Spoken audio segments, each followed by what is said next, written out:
Kilo গিয়া দেন ক্ষতিটা হয়ে গেল। এই আঙ্কি মন খারাপ করার পিছনে আজকের দিনটা এরকম হয়েছে। আঙ্কি দেখেন ছোট্ট বোন কান্না করে দিল, কেকটা নষ্ট হয়ে গেছে। একটুখানে তাড়াহুড়া করেন না, সব অস্তে ধীরে গুছান, অস্তে ধীরে গুছান। এটা শেষ, এটা আর কোনো কাজে লাগবে না।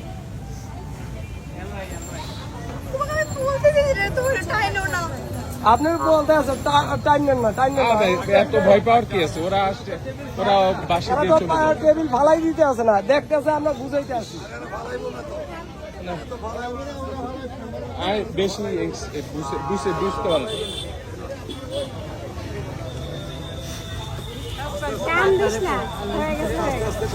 কান্না করে লাভ নেই। আপু কাইন্দ না, কাইন্দ না।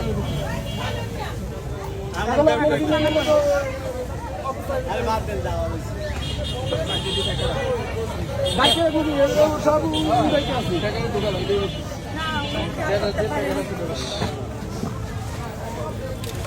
এত তাড়াহুড়া করা দরকার নাকি? বুঝে উঠতে পারে না। আন্টি হচ্ছে ঘাবড়াই গেছে। আমাদের এটা করে ফেলা উচিত, যেহেতু তুমি বলে গেছো। আর এখানে আসাটাও ঠিক হয় নাই, সমস্যা আসাটাও এনে ঠিক হয় নাই।